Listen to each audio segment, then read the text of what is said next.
ছাত্ররা আশা করি সবাই ভালো আছো। এখন ক্লাস 10 এর ছাত্রদের আওয়ার রানঅ্যাওয়ে কাইট এই স্টোরির যে বইয়ের এক্সারসাইজগুলো রয়েছে সেগুলো নিয়ে আলোচনা করব। তোমাদের এক্সারসাইজ 1 থেকে 9 পর্যন্ত ট্রাই করতে বলেছিলাম, এখন সেগুলো দেখো। Exercise 1 multiple choice. Number A হবে ফাদার, নাম্বার 2 যেটা রয়েছে ওটা হবে ফাদার। নাম্বার বি হবে নাম্বার 4, বি হবে নাম্বার 4 উইন্টার। সি হবে নাম্বার 3 সরোফুল, সি হবে নাম্বার 3 সরোফুল। এরপরে exercise 2 fill in the chart. Number A আছে নেম অফ দ্য আইল্যান্ড, এটাতে লিখতে হবে, রাইট সাইডে লিখতে হবে দ্য বিগ হাফ মুন। তারপরে নাম্বার বি রয়েছে এজ অফ ক্লড, এটা লিখতে হবে 12 ইয়ার্স। আর নাম্বার সি রয়েছে the game played by Claude and the narrator, এটা লিখতে হবে, রাইট হ্যান্ড সাইডে লিখতে হবে পাইরেট কেপস। এরপরে চলে এসো কোশ্চেন নাম্বার 3।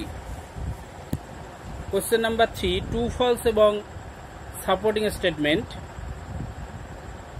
নাম্বার 1 রয়েছে, দেখো people felt that Claude and the narrator were lonesome in the island, অর্থাৎ লোকজনেরা ভাবত যে ক্লড এবং এই গল্পের যে কথক অর্থাৎ ফিলিপ্পা, এরা দ্বীপে একাকিত্ব বোধ করত, একাকিত্বে ভুগত। এটা বুঝতেই পারছো, ট্রু। তাহলে এটা লিখতে হবে ট্রু এবং সাপোর্টিং স্টেটমেন্ট লিখতে হবে they said we must be so lonesome over there, এটা ইনভার্টেড কমার মধ্যে তুলে দিতে হবে। এরপরে নাম্বার 2 দেখো Claude and the narrator quarrelled, Claude এবং ফিলিপ্পা ঝগড়া করতো, এটা বুঝতেই পারছো ফলস হবে। তাহলে এটা ফলস লিখবে এবং সঙ্গে সাপোর্টিং স্টেটমেন্ট লিখবে Claude and I never quarrelled, এটা ইনভার্টেড কমার মধ্যে তুলে দেবে। নাম্বার 3 দেখো nobody on the mainland had relations, অর্থাৎ মূল ভূখণ্ডে কোনো লোকেরই আত্মীয় স্বজন ছিল না, এটা বুঝতেই পারছো ফলস। তাহলে এটা ফলস লিখবে, সঙ্গে সাপোর্টিং স্টেটমেন্ট দেবে everybody on the mainland had relations, এটা ইনভার্টেড কমার মধ্যে তুলে দেবে। এরপরে চলে এসো এক্সারসাইজ 4। এক্সারসাইজ 4 এখানেও কটা মাল্টিপল চয়েস আছে। এখানে A in summer the big half moon is always, এটা হবে নাম্বার 1 লাভলি, অর্থাৎ গ্রীষ্মকালে বিগ হাফ মুন দ্বীপটা সবসময় সুন্দর। বি দেখো back on the island clod and the narrator made plenty of, এটা নাম্বার 3 হবে কাইটস, অর্থাৎ দ্বীপে ফিরে এসে ক্লড এবং ফিলিপ্পা অনেকগুলো তৈরি করেছিল। কি তৈরি করেছিল? ঘুড়ি তৈরি করেছিল। এবার সি দেখো the kite was passed with A, এটা হবে নাম্বার 2 লেটার, ঘুড়িটা তাপ্পি দেওয়া হয়েছিল কি দিয়ে? একটা চিঠি দিয়ে। এরপরে দেখো exercise number 5 1 A boy on the mainland showed, এইটুকু দেওয়া আছে। এরপরে লিখতে হবে Claude how to make kites, অর্থাৎ মেইনল্যান্ডের একটি ছেলে ক্লডকে দেখিয়েছিল কি করে ঘুড়ি বানাতে হয়। নাম্বার 2 দেখো on the kite clod and the narrator pasted, এই পর্যন্ত দেওয়া আছে। এরপরে লিখতে হবে গোল্ড টিঞ্জেল স্টার্স, মানে ঘুড়ির উপরে ক্লড এবং ফিলিপ্পা কি আটকে দিয়েছিল? ওরা কতগুলো সোনালি ঝলমলে তারা আটকে দিয়েছিল।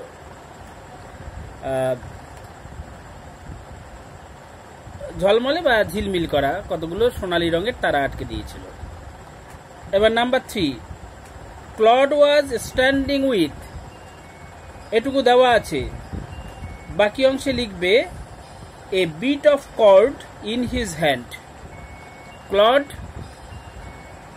হাতে নিয়ে দাঁড়িয়েছিল। কি হাতে নিয়ে দাঁড়িয়েছিল? এক টুকরো সুতো। ওই যে ঘুড়ি ছিঁড়ে গেছে আর বাকি অংশ সুতো, লাটাইয়ের সঙ্গে যে সুতোটা, তার যে অংশটা তার হাতে ছিল সেটা নিয়ে সে দাঁড়িয়েছিল। এরপরে এক্সারসাইজ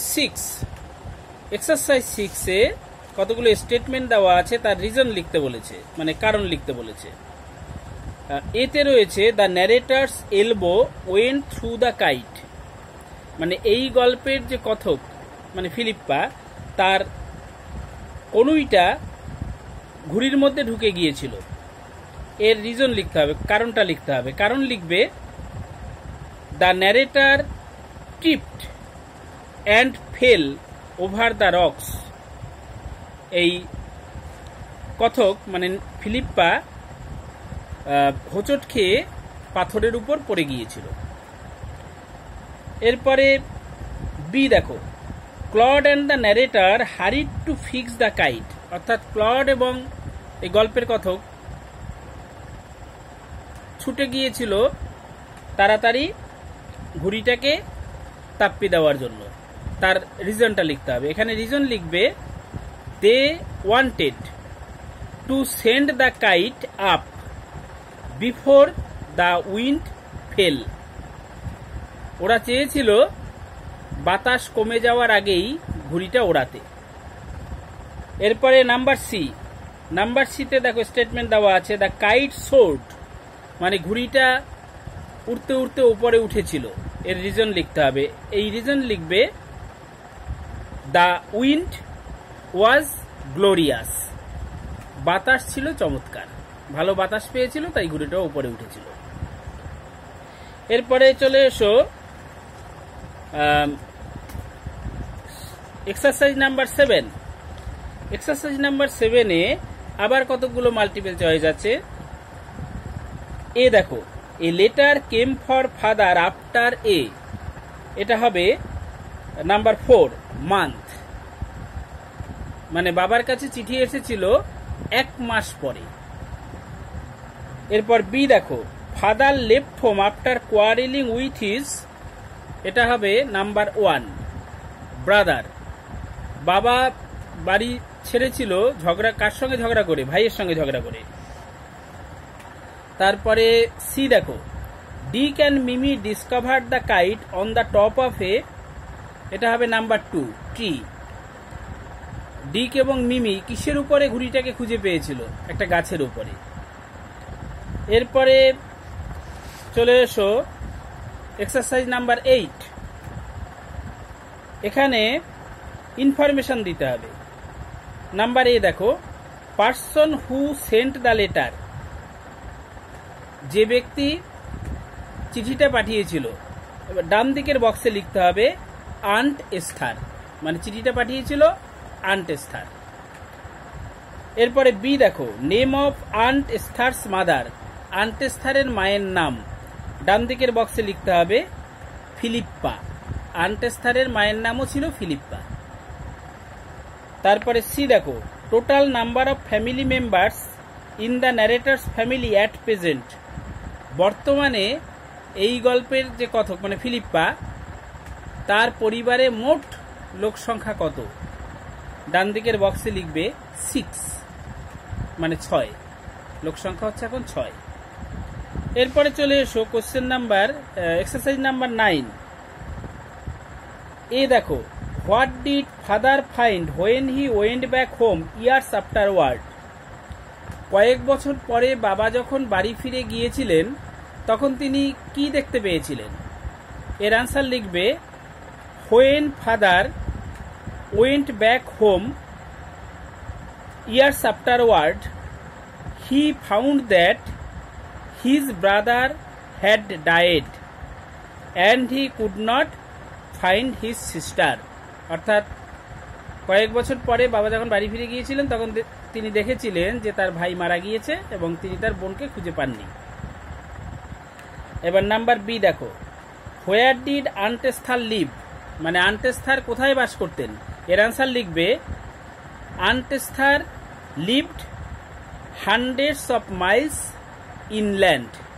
অর্থাৎ তিনি মানে আন্টেস্থার সমুদ্রের উপকূল থেকে কয়েকশো মাইল দূরে দেশের অভ্যন্তরে বাস করতেন। সি দেখো, হোয়াই ডিড আন্টেস্থার টার্ন পেল, আন্টেস্থার ফ্যাকাশে মানে তার মুখটা ফ্যাকাশে হয়ে গিয়েছিল কেন। এর অ্যান্সার লিখবে aunt Esther turned pale because the letter with which the kite was passed was the very letter she had once written to her brother. তার মনে একটা আবেগের সঞ্চার হয়েছিল, সেই জন্যই মুখটা ফ্যাকাশে হয়ে গিয়েছিল। আবেগের সঞ্চার হওয়ার কারণ কি? কারণ তিনি দেখতে পেলেন যে যে চিঠিটা দিয়ে ঘুড়িটা তাপ্পি দেওয়া, এই চিঠিটা তারই হাতের লেখা। তিনি এই চিঠি একসময় তার ভাইকে লিখেছিলেন। যে ভাইয়ের সঙ্গে তার এত বছর কোনো যোগাযোগ ছিল না, সেই ভাইকে তিনি একবার একটা চিঠি লিখেছিলেন অনেক দিন আগে। এটা সেই চিঠিটা, তার হাতের লেখা ওই চিঠিটাই তিনি এই ঘুড়িতে তাপ্পি দেওয়া অংশে পেয়েছেন। এই জন্যই তার আবেগে কোনো একটা আবেগের পরিবর্তনে মুখটা ফ্যাকাশে হয়ে গিয়েছিল। ঠিক আছে, তাহলে এই কোশ্চেনগুলো প্র্যাকটিস করো। এবং আগে যে বলেছি কোশ্চেন এগুলো নমুনা হিসাবে ধরতে পারো, এরকম কোশ্চেন আরও অনেক হতে পারে। ঠিক আছে, তবে এগুলো যদি তোমরা ঠিকঠাক করতে পারো, কোশ্চেন তো এই ধরনেরই হয়, তাহলে এর বাইরে থেকেও যে সব কোশ্চেন হতে পারে সেই কোশ্চেনের অ্যান্সারও তোমরা করতে পারবে। এগুলো ঠিকঠাক প্র্যাকটিস করলে এর বাইরে থেকে যেগুলো দেবে সেগুলো পারবে। ঠিক আছে, সুস্থ থেকো, ভালো থেকো।